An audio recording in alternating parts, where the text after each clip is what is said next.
We're back for our final regular season edition of In the Trenches with Doug Skene. And Doug, we start off in the first quarter, 14-30. Jabril Peppers has been used extensively offensively the last couple of games. Here they move him out as a receiver and have a nice completion.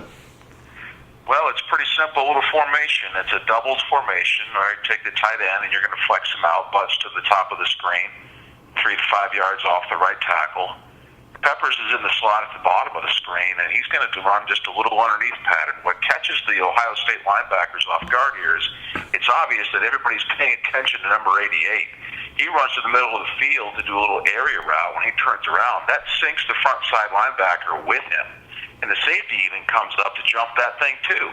Meanwhile, underneath, Peppers does exactly what good slot receivers are told to do, which is use the referee as a pick. Run right underneath that referee's belt buckle and make that linebacker run into him, hopefully. And that's exactly what happens here. So by the time the front side linebacker, number 43, realizes that he's too late, the ball is thrown a little bit behind Peppers, which slows him down a step, but still it's an effective play for a first down. Doug, 8:57 to go in the first quarter, a 2nd and 7 Ohio State is facing, and Michigan dials up something that we have very rarely seen all year, a cornerback blitz. In fact, it was the first sack by a cornerback all season. The corner blitz is hard to run effectively. First of all, you got to have a guy that can fly. Lewis can do that, but you have to have the right scenario. And usually a corner blitz is run off a hash. Well, now Michigan does this when the ball is in the middle of the field. What makes this blitz effective and helps us is that the wide receiver at the bottom of the Ohio State offensive formation has a tight split for a wideout. I think he's less than 10 yards away from that tight end. And you can see the Michigan safety's rolled over to that side of the field. So the quarterback's mind, he should be going off, look for blitz. And he shows it pre-snap. There's a moment here where you can see it's coming. But Lewis does a great job getting there quickly. Barrett hesitates, and that hesitation is what allows Lewis to get home and make the sack. Doug, 7:21 to go in the first quarter. More Jabril Peppers. Line him up as a Wildcat this time, and he turned out to be Michigan's most dynamic running threat the last couple of weeks, and here he picks up 7 yards. Well, it's Wildcat left, get the quarterback out of there, set him to the left formation. Everybody in the stadium knows that Peppers is going to run the football, but this is the same old play that Harbaugh and Drevno have been calling all year long. You're going to see Ben Braden, the left guard, pull around here for the front side linebacker. The right guard and right tackle are going to combo from the 3 technique, Adolphus Washington, to the backside linebacker, number 43. The center is going to block back against a 0 shade in the backside gap. The front side block is also picked up there by Cole, who's moved over to the tight end spot, and Carriage leads up in there in the hole as well. Now, if Magnuson comes off on that combo block just a little bit earlier to catch that backside linebacker, this play goes for a little bit further, and instead of that linebacker making this tackle, you might force number 11 to come up there and make a tackle for another 5 yards. Doug, after a roughing the punter penalty, Ohio State gets a second life, 2:16 to go in the first quarter, and Ezekiel Elliott breaks off a long 66-yard run because of some bad angles from Michigan. Well, if you look at the play pre-snap here, Spath, you're going to notice there's a block or a wide out or what looks like maybe a large wide receiver or tight end flex just outside the left tackle. Somebody from the Michigan defense has contained to the top of the field. And as best I can tell here, it's not Chris Wormley because he takes an inside track toward the backfield. It looks like Desmond Morgan is the one who's charged with having contained, but Ohio State has a great angle on him with that blocker there off the edge to come and crack block. And he comes and gets home on that block and seals it off. That leaves chasers from behind, and that being Joe Bolden there, who's not quite quick enough to get over there to Elliott. And this causes the seam, and then their tight end, number 81, who flexes over and pre-snap in a short little motion, he's free to come off the edge to go upfield to get the first opposite color. In this case, number 25 from Michigan, I think it is, and then it's off to the races. Now, the only positive part about this is that the 2 Michigan defenders do not give up, and they chase Elliott down from behind, which we have not seen a whole lot from this year. So that's one little bit of silver lining on this play from Michigan. They didn't stop. Doug, 7:45 to go here in the second quarter, and as you just pointed out, essentially the exact same play as the Ezekiel Elliott long run. This time, J.T. Barrett keeps it and also goes for a big distance. Well, it's an interesting play design. This is the advancement of read option football now here in the year 2015, where you got quarterbacks reading second-level guys. I think they're leaving Charlton unblocked here. But he's going to be influence trapped here by number 54. And what Barrett is doing is he's reading Gideon. And if Gideon takes the bait and chases Elliott to the edge, that's a keep read. Because the backside of the Michigan defense, the two defensive linemen and the backside linebacker all get sealed off.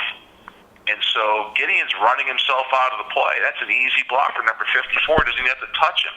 Charlton is unblocked because when he hesitated and chased Elliott for a moment there, he took himself out of the play as well.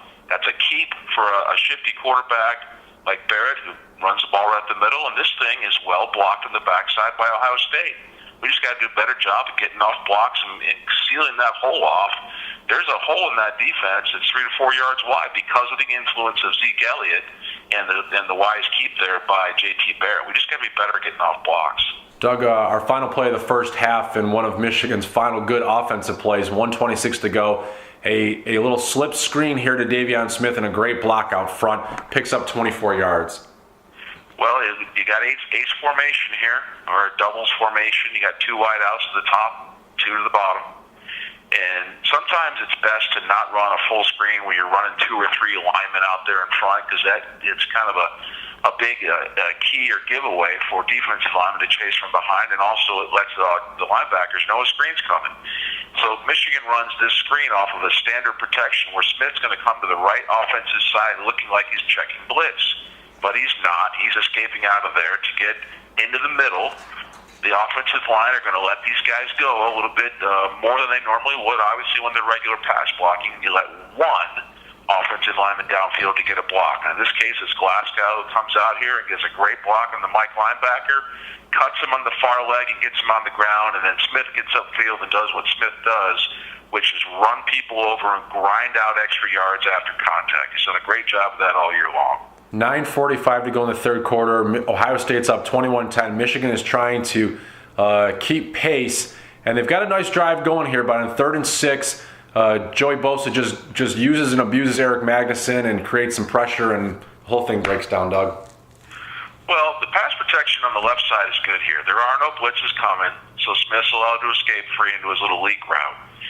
Offensive line technique, when you're pass blocking, it's critical that you keep your head back, your chest up, and your feet moving. And Magnuson makes the mistake here after about 3 steps. He bends at the waist, his nose gets out over in front of his toes, and when you do that as an offensive lineman, your feet tend to stop. Bosa gets the edge here, and all of a sudden now, Rudolph's going to step up in the middle.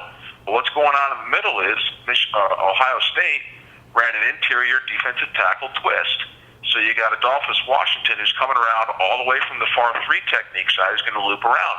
Kalis does a nice job initially here of passing this thing off, but you got to keep blocking, and you can never get beat to the inside. Kalis loses this block late and almost gets his quarterback killed. So just some technique-wise here that, again, when you're playing elite teams with great players like Bosa and Washington, you got to play great. And on this particular play, we weren't great.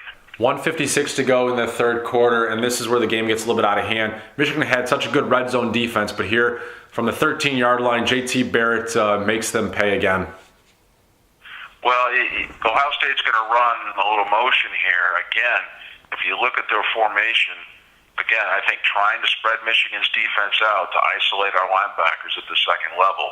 They're pulling the right guard to block the defensive end here, Chris Wormley, but Michigan's got a little end tackle twist going on of their own here. So Wormley comes inside, Henry goes outside. Barrett reads this twist, sticks his foot in the ground to make a backside cut, and this is where the problems begin. Ross does a nice job of getting off his block here, but when he gets a look at a tackle, we missed here, and then of course the safety comes up and misses at his opportunity as well, and Barrett gets in that end zone. So this is where you're right. The water really started coming in over the side of the boat, and we started to sink. Doug, 12:20 to go in the fourth quarter, and Mason Cole is normally your starting left tackle. He's lined up on the right-hand side here, trying to add some extra pass protection, but in doing so, he probably, as you're saying, a little bit uncomfortable out there, and it leads to a sack of of Jake Rudock and a pretty nasty hit that knocks him out of the game. Well, I got to wonder here a little bit about the idea behind this pass pro. If you watch, the right tackle is going to come down on Washington, the three technique.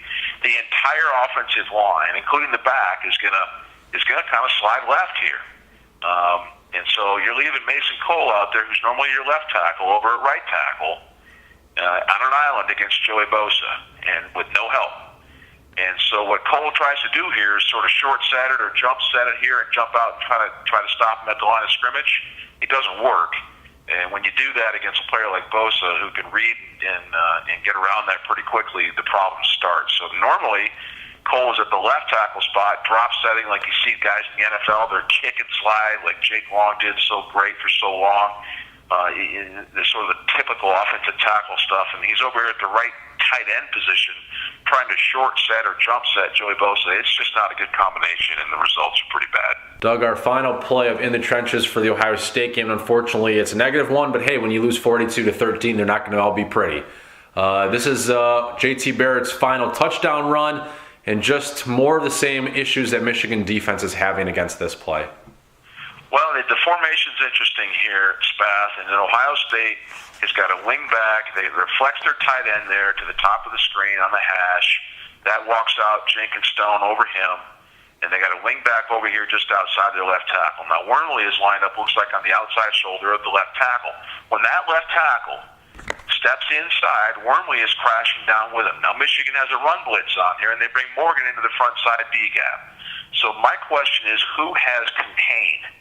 And so when Ohio State runs this little read option here, and Barrett sees the front side run blitz, this is a keep all the time. But I think Barrett just ends up making this thing up on the run here and heads to the edge. And because there's no one home to contain the play, it's green fields for running for Barrett, and he takes advantage and runs this thing in. So I just wonder who had contained on this play and what happened. All right, well, that is our final edition for the regular season of In the Trenches. We will be back to discuss Michigan's bowl game later in the year. Doug, thanks so much for helping out. Everybody loved it this year. I think it's been a lot of fun. I enjoyed doing it, and better days are ahead for Michigan football. Everybody out there, we're going to be better in the future, trust me.